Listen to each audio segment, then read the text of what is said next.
Bismillah ar-Rahman ar-Rahim. Assalamu alaikum. Welcome to Perspective with me, Julie Ali. Always a pleasure being with you, and I do hope that you're going to enjoy something different on the show today. Normally, we stick with lifestyle matters, but this time around, we're delving into the world of politics. My guest today, and I'm very pleased to announce, is Hassen Lorgat. He's a social justice activist, and we're going to be looking at the political landscape, obviously involving the genocide in Israel, and particularly how mainstream media reports on the genocide. And we need to look closer to home as well. How does our media report on all of these issues locally and of course abroad as well? So do join me in welcoming a social justice activist. He's going to correct me, I know. He's going to talk about the media, but let's hand over to him. It is truly my pleasure to have on the show this morning social justice activist Hassen Lorgat. Assalamu alaikum to you, welcome. Wa alaikum salam. There's no need to correct you because media is part of our milieu, you know. It's communications is important. It's a human right. Nowadays, you find poor communities, they demand bread, the right to rest and read, but also, importantly, they demand the right to good internet so that they can actually find out what's happening, because things have moved away from free TV and stuff like that, connectivity, electricity cuts. So there's a lot. So the right to communicate is actually integral to who we are.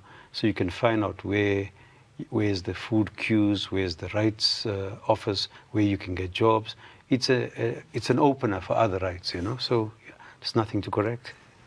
I know your passion currently is social justice in the media, and rightly so. And that is why I said you may correct me, but thank you for being so generous. Let's talk about, before we even proceed further, who is Hassen Lorgat? Why is he occupying the space?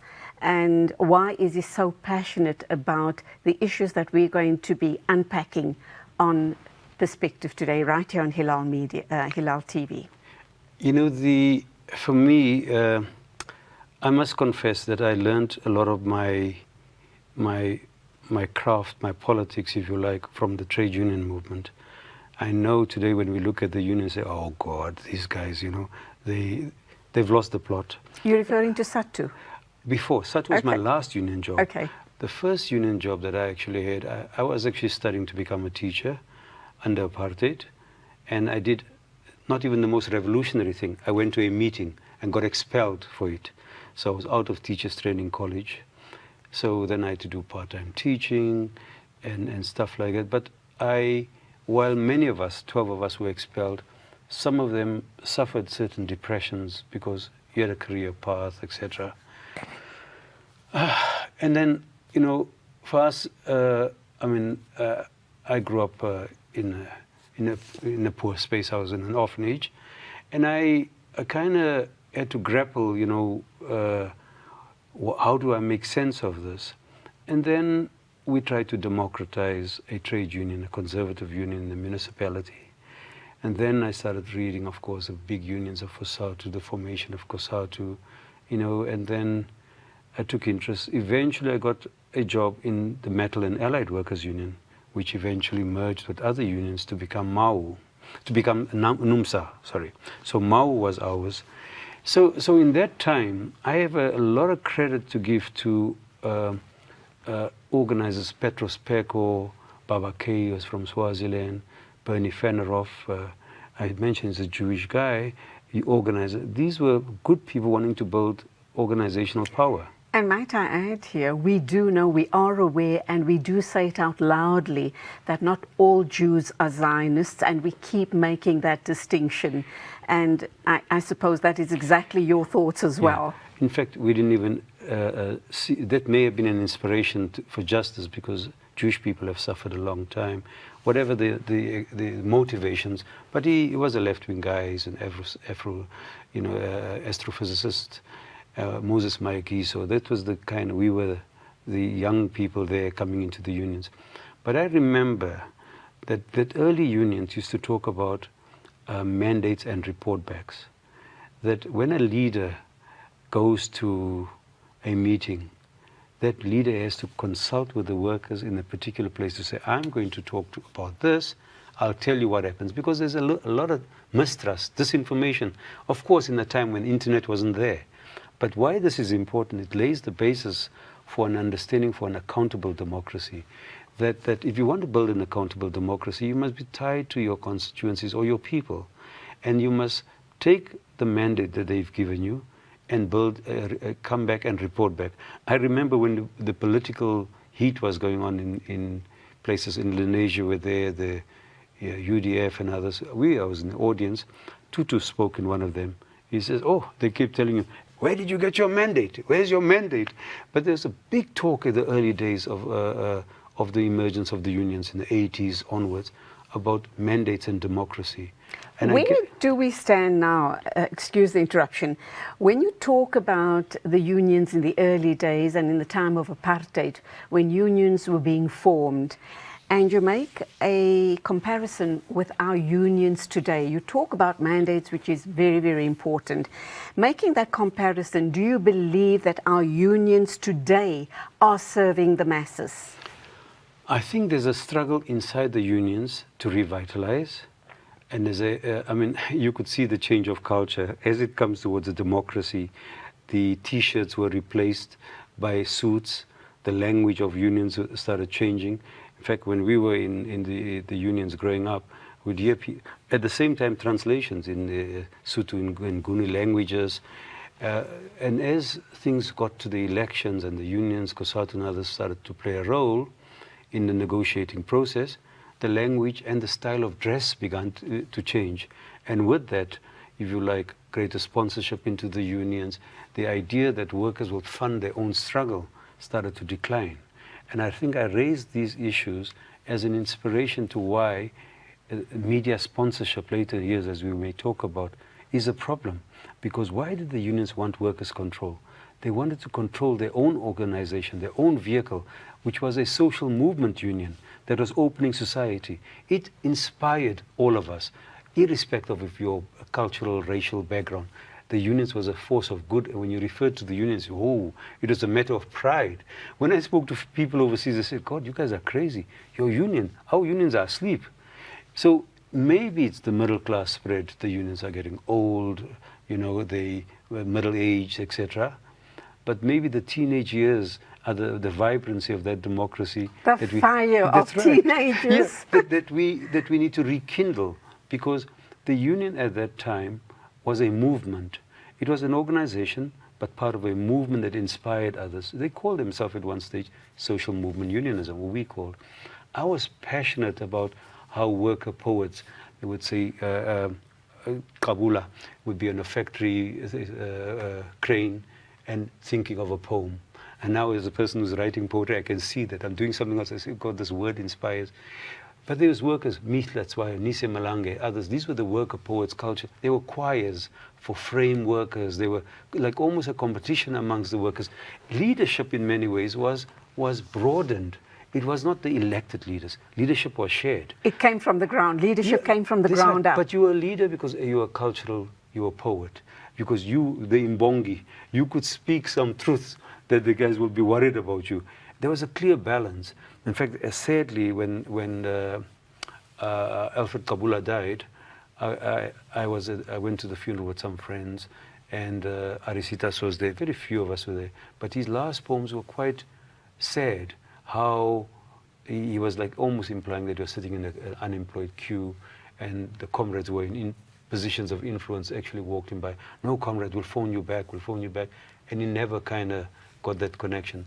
So sadly, it's one phase, but it's a good memory that we have, you know, that it's important to rekindle it, because it happened in our lifetime, in your lifetime, you know. Do you think that it could be rekindled, number one? And earlier on you spoke about unions being sponsored.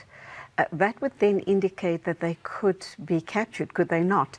But of course, it's time for us to go for our first ad break. Please hold that thought. I'd like you you to respond thereafter. My guest is a social media activist, Hassen Lorgat. We are talking trade unions. We're going to be talking media and media capturing in South Africa and our role as ordinary citizens. Can we make a difference? Should we be making a difference? Please do stay with us and we'll give you all of those answers during the course of this interview.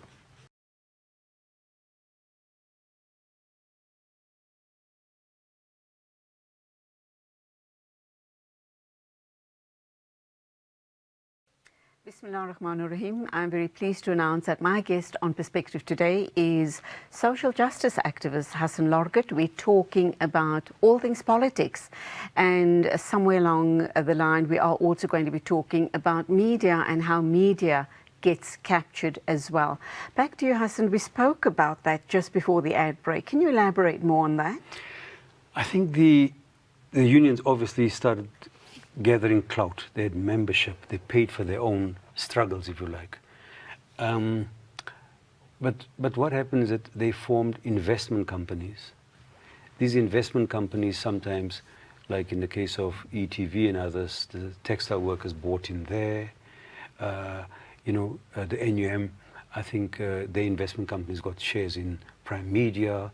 So they did stuff in media, but generally the investment companies seem to be doing investment, calling the shots, getting in money, and then it seems that in some way that whether we like it or not, some commentators have suggested it fed into changing the nature of how the unions should be, where they stood with some leadership, how it can, so in some way the investment companies is something that must be seriously discussed. Is there still a role for unions in South Africa?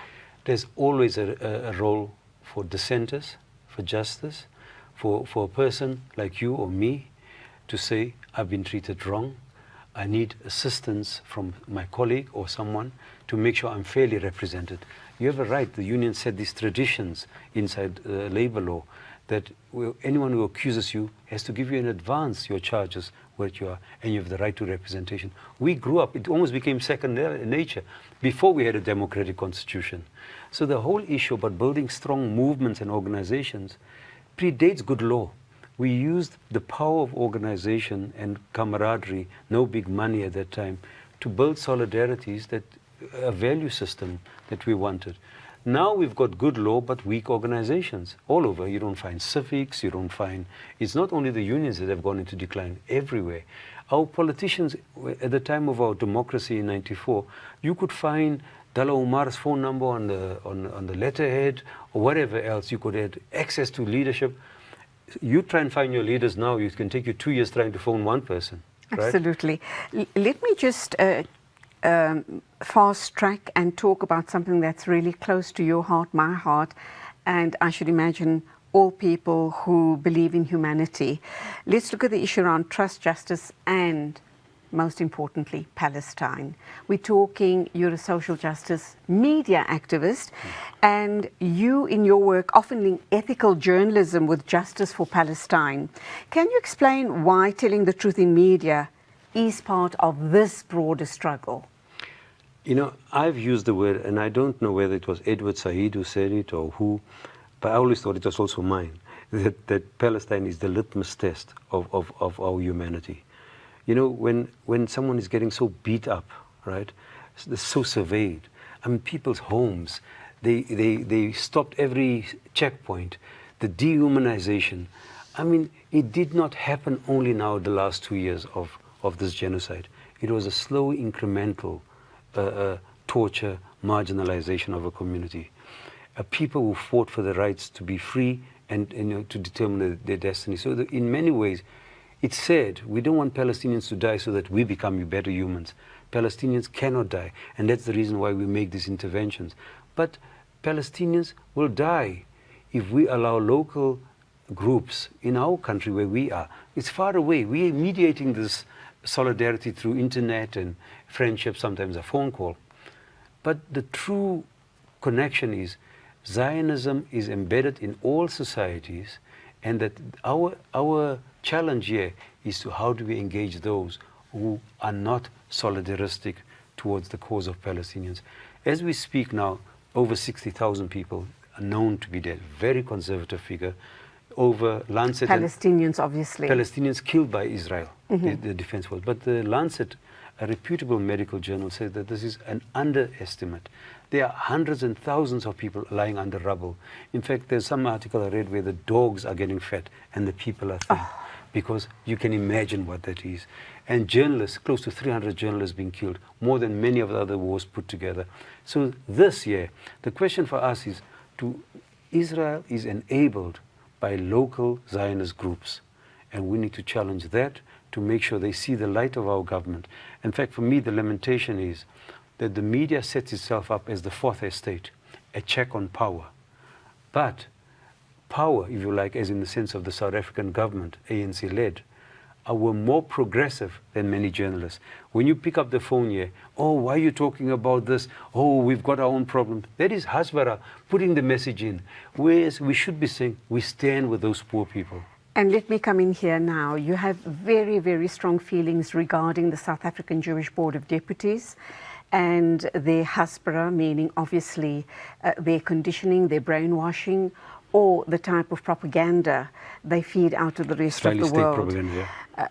What I find also very, very disconcerting is I had a discussion with Kevin Bloom, the Jewish journalist based in the Western Cape, and he pointed out to me that Jewish people all around the world, their total numbers is 15 million, whereas Muslim people around the world equate to almost 2 billion. What is so wrong in society today that 15 million people can dictate to 2 billion and more people their terms, their conditions, and their rules? Yeah, I must say that the Jewish community, the Holocaust survivors, are amongst the strongest supporters for Palestinian rights. You must see and read about how they are harassed in Germany for standing up, saying never again.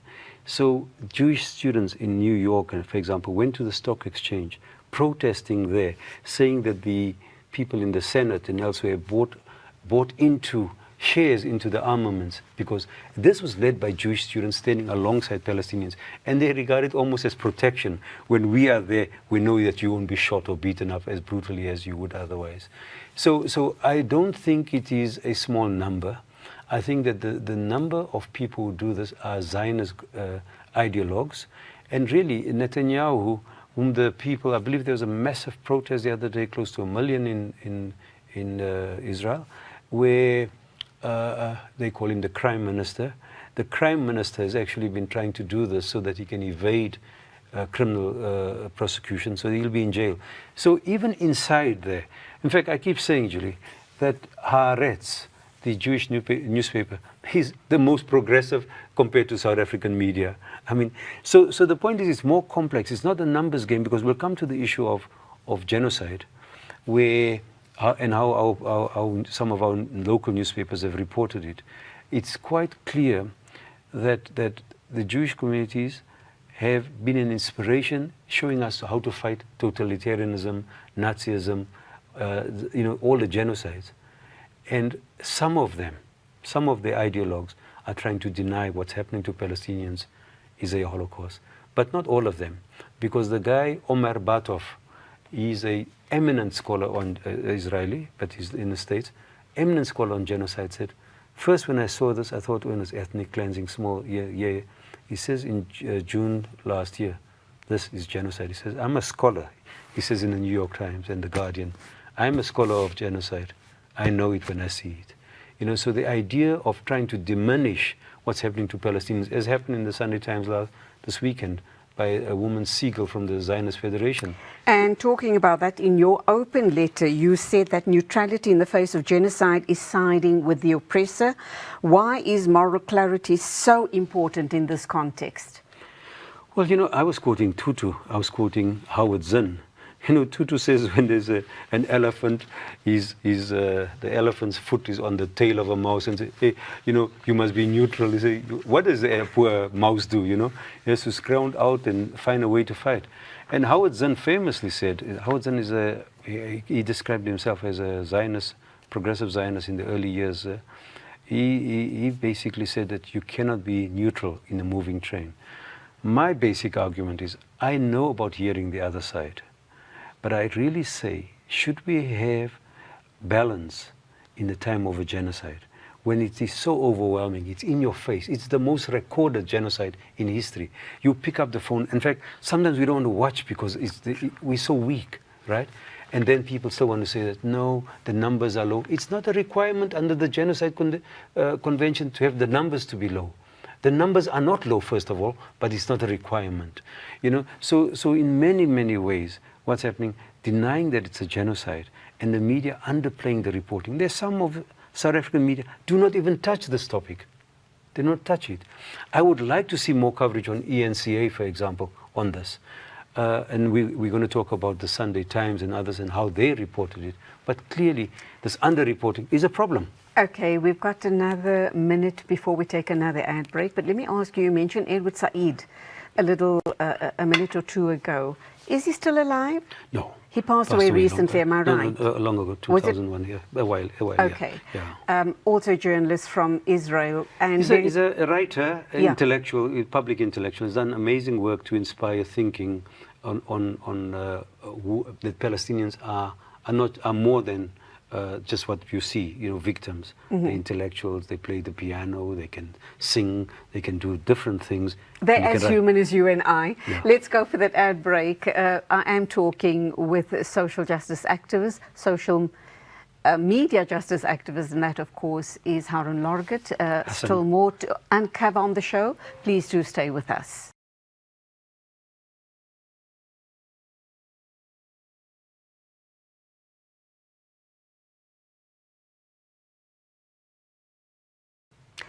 Hassen Lorgat is my guest. We're talking social justice. We're talking social justice in the media. He is a social activist, and let's get talking some more. Let's talk about your open letter to the Sunday Times. You talk about purpose, you talk about principles. Give us some context to that letter, and what sort of outcomes are you expecting? Did you get a reply? Well, you know, basically 3 newspapers, The Citizen, the Sunday Times, and the media house BizNews, went to do stories during April and May. They went to what they say Israel-Palestine. They failed to tell their readers that this was a sponsored trip. And Sunday Times are correct. By the time I wrote to them, they had already apologized in a way that I think was not appropriate. It was so small, you needed a microscope or microphone, something to check what is it that they're saying. It was hidden away there. And so they did another apology. I still don't find it properly. They didn't apologize throughout the platforms. Citizen tried better, apologized, and I can tell you what they did. BizNews, a non-member of the press council, put it up front, but they didn't acknowledge that they were alerted. They make it look like this is just a natural omission and we got clever, you know. I think that the Sunday Times has to account. They are quite offended that I've said that they are on the wrong side of history. I think part of the problem is that they believe in this both-sidism. Last week they had Matata Tsedu talking about the Fuhrer in Gaza. This week you got someone saying, there's no genocide, etc., etc. I think, you know, that balance is not needed in the time of a genocide. We didn't need it in the time of the Holocaust. We didn't need it when a rapist rapes a person. You don't ask whether you save the victim, the survivor of rape. Give all the support. Sociologists can do, and anthropologists can start out later what's in the mind of those people. It's not this time. What we need now is to call for a ceasefire, to make sure that Palestinians have the right to a dignified life. They determine their own destiny, not to have Netanyahu, you know, trying to take over Gaza City and all that. So all that is where they should be, not playing games on this issue. So when they apologized, first they were saying, I came late. I don't really have a problem with that. But I do point out to them in one of the interviews, Dr. Manjra had written to them on the 15th of May. He wrote to the editor. They ignored it. The editor at large who wrote the article. 23rd, he writes back to say, sorry, this was late. I'll come back to you. I called him on Sunday. No one has ever come back to him. So I see, and this is to the Sunday Times, they are a media house of record. I got 3 million odd readers. When they see something happens, right? If they're not on the side of the poor and the wicked and the marginalized, whose side are they on? You know, they start saying, the editor called in one of the program hosted by Chris Vick. He said, what is this conspiracy Hassen talking about? You know, I don't know those people. You don't have to be told there's a conspiracy. The common factor is the South African Jewish Board of Deputies. They paid for your trip. They may have told you, please don't talk about it. You should say, hey, man, this is Article 101 of journalism. If I'm getting a sponsorship to say, this is sponsored by so-and-so, they don't need to be told that it's sponsored. They know they should say that. The conspiracy doesn't mean someone has to tell you in your ear. But let me tell you, at the same time, these guys were taken on this junket. Other politicians in the UK were taken on that junket. They met Herzog, the Israeli Prime Minister. Our politicians here, 10 of them, were also taken on the same junket. And you know, Julie, one of my concerns is, I can name them, I've got their names here and I'll just point it out so I don't make mistakes. The sad issue is that we're having a discussion about how the media has been taken out of the game. Why is it that we haven't had discussions what happened to our politicians? They were from ACDP, DA, you know, Patriotic Alliance. Those guys were voted in there not to say, hey, go and use other people's money, go and do other things, go on the freebie. Glenys Breitenbach said that her delegation, about 4, the gift she recorded was 110,000. How much did these journalists get, right? You know, we are talking here, we see in video 60,000 counted for this other thing that Daily Maverick is doing, right? How is this different? There's money embedded in hotels, in eating well, flights, I don't know what is it. There's one word for it. Yeah. Captured. That's it. I want to just digress a bit, and as you were talking, what came to mind is South African stance, you know, having taken the genocidal Israelis, Netanyahu particularly and his ministers, to the ICC and the ICJ. However, I just came across a recent article where a Ugandan judge at the ICJ, yeah, has gone out in public, and I'm absolutely horrified, a woman of her stature, her education, her experience, saying that God has spoken to her and God has told her that Israel has a right to defend itself, something along those lines. You must have come across that. Yeah. Your thoughts? I mean... It's absolutely terrifying and horrifying. Yeah. She's the one judge that at every point voted in favor with Israel and against South African government, the only one. And she says to her government, when her government asked her these things, she says it's a religious conviction. She's part of the Christian Zionism movement, and they start thinking that the Israelites mentioned in the Bible and the Quran, and that is the one of the state. In fact, these very guys, in fact, I think she has to remember when Israel was looking for a homeland, they looked at Uganda, Kenya, they looked around, even in Latin America. I mean, we will revere Israel in Uganda now. You know, so clearly this is a political project, not a religious project. When they were looking for a homeland, Balfour helped them.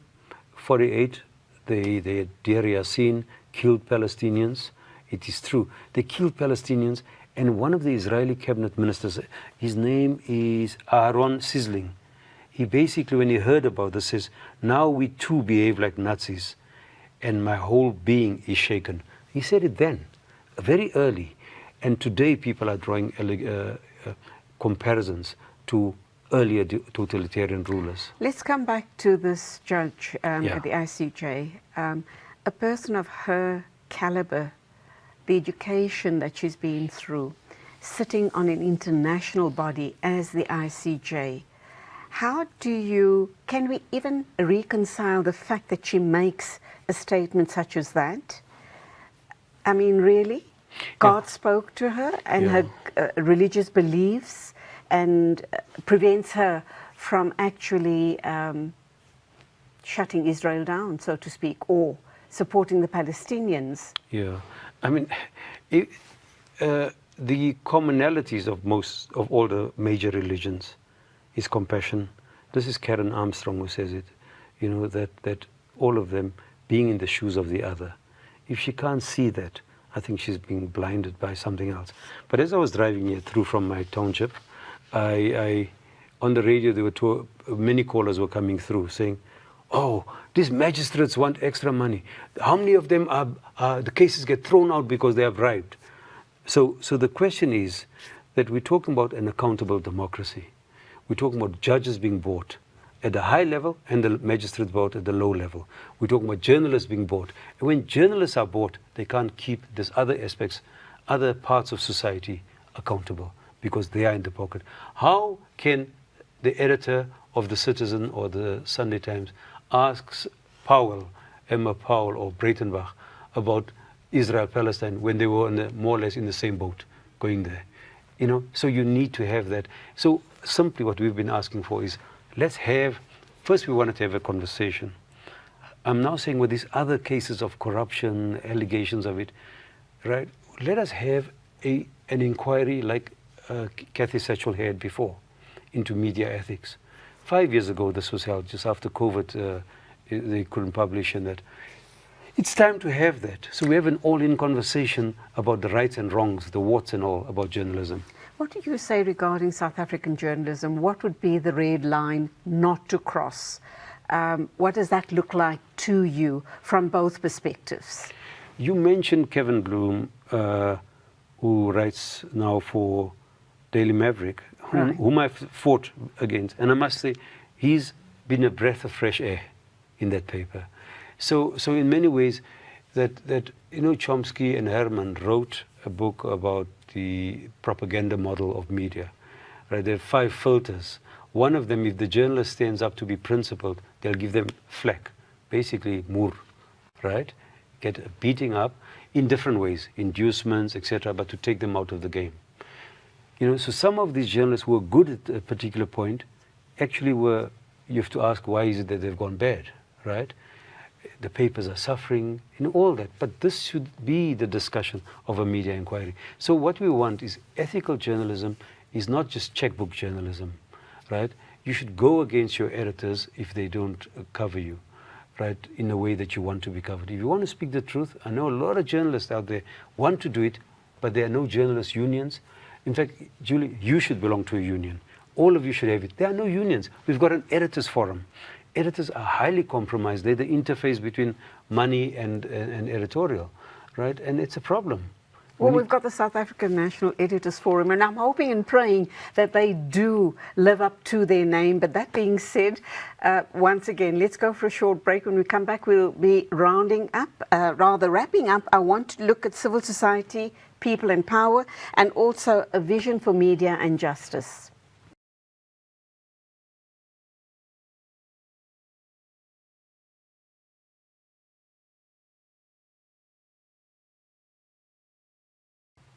Definitely not enough time. Hassen Lorgat is my guest. He's a social justice activist. So much to unpack, and let's see how much more we can cram into the interview this morning. Hassen, you've worked with groups opposing exploitative mining and other injustices. How have those experiences shaped your perspective on media accountability? And we know the injustices regarding mining is a whole issue on its own. We can't go into it right now because of time constraints, but I'm hoping we can have that in a future discussion. But that accountability, media accountability on that group of people. Julie, I said in another interview that I'm a habitual caller on some of these programs, because I work for causes that are quite marginal. Many of us, actually, we don't realize why a car guard may be from the DRC or an area where cobalt is found in 1 or 2 places in the world, Chile and there, where Amazon and others almost colonize these places so they can get this consistent supply of critical raw materials. Generally mining is a water wasting, it's a waste producing factory, right? In fact, they throw away a lot more rubbish to get the small diamond, whatever it is. So that's the way we should look at it. And then I'm now working around mine waste and tailings dams. And I keep saying that the tailings dam, these are all the muck of the mines, right? It's an accident waiting to happen. The sludge. Yeah, it's waiting to happen. Jagersfontein will be celebrating or commemorating a 3rd anniversary on the 11th of September. We just spoke with the Gift of the Givers. We're going to be going there to try and highlight how this community is coped. Because first it was COVID, then it was the disaster. and they live with dirty water, homes are not what it was, but neglected. They're far away in the south of Free State. But so the point is, mining companies externalize their costs. They push it onto people. People suffer with asthma, cancers, etc., etc. So what we need to look at, when you look at this beautiful phone, must say, what is inside here? Who has died for it? Why is it that should we need a new phone every 6 months or 1 year? You know, it's this kind of thinking that citizens must have, that how much of our water is being corrupted? What's happened to the regulatory bodies? Why are they so weak? You know, why is it that the government doesn't have a complaints mechanism, grievance mechanism inside there, so that workers and mining communities outside, rather, workers have more rights than communities, can actually access these? So it's a big story, as you say, but the big one we must think about, what's happening to our water supplies. We are a semi-arid nation in climate change. When this heat comes up, every time you see there's a disaster, as happened in Jagersfontein, excessive rains, it bursts, right? It happened the same thing in KZN, Zululand anthracite colliery. So the point is, it affects animal life, human life, jobs, livelihoods, you know. And the bosses only woke up after people died in Brumadinho, right? 272 people got killed, you know. Then everyone started talking about standards and that. Ultimately, as with media activists, we need to organize ourselves so that we can be there for the long haul. These things are permanent institutions, permanent structures. We need permanent organizations and movements to be vigilant. But we need governments on our side. We need groups like SANEF on our side. Although I must point out that the current chair of SANEF is also the editor of the Sunday Times. So we're not making them the enemy. We want them to come home. But how can they be unbiased? Well, if he has those, you know, wearing the two hats. And I ask that question with due respect. Yeah. Let me say to you, you're asking with community activists. There's a woman activist working on hardwares against Zionism and that in KZN area. So she wrote, on the basis of all this happening, she says, hey, I hear your guys have been going on trips, etc. So she writes to the editor of the Sunday Times. Not because of me. It's her initiative. So the editor replies to her. She says, I want a full statement. What will you do? Wah, wah, wah. And she's quite strong. So the editor writes, the citizen will no longer send anyone on sponsored trips to Israel. This is because these trips, being stage managed and carefully curated, deliberately only portray one side of the story.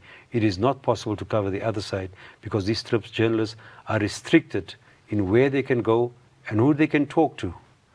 No professional journalistic job can be done on such trips. So I say to the Sunday Times, this is the citizen. These are the guys from the info scandal in that, right? And your direct opposition. Right, but look what they've done. And they're also on the junket. And they have picked up the way. In fact, what the editor says to this lady, he says, this is our statement. I would like to take it up with our full staff meeting to explain the decision as well as to make sure there are no doubts.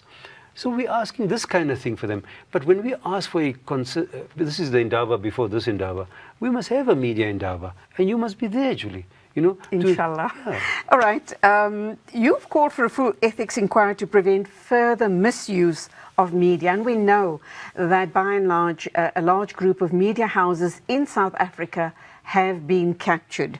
So what reforms would you like to see to strengthen truth-telling and fairness in South Africa? And I talk about media accountability, not only in the case of Palestine, but generally across the board. Whatever the issue may be, wherever there is an issue of injustice, we need media to be accountable in reporting the facts of the matter, and also perhaps to give perspective to both sides of the story. Yeah, Julie, you know, the weakness that we have now is that there's no journalist unions. You, even if you're part-time, you need to have rights protected. As a mother, a woman, during this month and elsewhere, you need to know you can rely on someone to defend you. That is gone. This is when I spoke about the heyday of organizing. They don't exist. You know, the unions don't exist in many, many places. Unions almost got a bad name. When they talk about unions, they talk about union bosses, and I can't think this would have been possible. So that's the first thing. But us who read, consume media, engage media, must form our own association, do what the lady in KZN did, or do what the doctor in Cape Town did, write in. So let's get active groups to engage all media, even our local WhatsApp groups, where there's a lot of lies peddling about fake things, and because a fake thing tells you something about that is good about you or Muslims, you don't have to accept it. It's a fake. It's just all fake, because it's a gateway for other fakes. Let's stick with social media. And we've been talking media and media accountability and captured media. But let's look at the role of social media. Are they a threat to large media houses? And how concerned should we be about, you've just mentioned fake news on social media, and it can go viral overnight. Is there accountability for those type of groupings of people? Because you are talking media accountability here. How do we control those narratives which could be very falsely misconstrued and put out and cause more damage? Yeah, I think it's an important challenge that you're putting. But I think the service providers have a great responsibility to act as moderators to make sure that they control good values from bad. But what's happened? You find now X has opened up. Everyone is now, they put whatever they want because they believe lies and fake news and clickbaits, all that help to grow their money. So in many ways, the mainstream have a dominant social media presence. They're not out of it. You can get Guardian on X, and they have everything, and they're outgunning poorer people. What is important about traditional media or mainstream is that they tell us they will fact check. They tell us they are self-governed. We will look after this because we have a code, a press code. And then when they break the press code as basic as this, there must be other reasons. Must be money or other inducements. So the code has got that, but the enforcement must be strong. I'm unhappy with our beloved Press Council for seeing these as individual problems. This is Julie's problem, this is Hassan's problem. No, we as an organizer, we've got to see the pattern. 3 houses interviewed the same people, similar people. They only rebuttal to them, to the grievance of Israelis, was one Palestinian, Dr. Saidan, sitting in Ramallah or somewhere, not victims in Gaza. So in many ways, we want them to pick up this. If there's a conspiracy among media houses to defraud the public's right to know, they diminish the politics, our democracy. They diminish our right to keep politicians accountable. And that long list of people, politicians who went there on a trip, are having an easy ride. The media has to wake up, say sorry, and then keep those guys accountable. Okay, Hassan, apart from captured media, lots of media houses, our media house, for example, we want to keep the Muslim identity alive, and this is a medium for non-Muslims to see who we are, what contribution we make, etc. And there are quite a number of Muslim media houses as well. And in our situation, we can't say we captured because we do have a specific agenda to tell the truth and get the Muslim view out there. So I'd like to think, don't fall under the issue, we don't fall under the captured group. But I do see we've just got about 1.5 minutes to wrap up. Very quickly, what do you have to say about that? And then, is there hope regarding media in South Africa and for them to be accountable and speak the truth? Julie, there must be hope, because I drove 50 kilometers to this place, right? Because I think it's important. But I think as Muslim media, we also have to ask tough questions. Why is the global ummah letting this happen? Where's the frontline states around Palestine to make sure, like we're the frontline states in South Africa, blocking South Africa from doing things? So we need to ask questions. The holy places that are close to Palestine, the holy places within Palestine, what is the ummah? Why is a failure to speak with one voice? Your media house here is the right one to ask those questions, because the ummah is powerful in numbers. But if they're qualitatively powerful, we will have peace there. And that's where we have to leave it. Hassan Lorgat, what a pleasure. I think I needed the entire day to sit and engage with you, but hopefully we'll have you on next time and let's talk about the mining issue. That's it from us on Perspective today. My esteemed guest, Hassen Lorgat, a person who believes in truth and justice. He's a social activist, and why are there not more Hassen Lorgats in the world? We need more such voices to speak truth to power. From me, Julie Ali, till the next time, as always, thank you for watching, and Khuda Hafiz.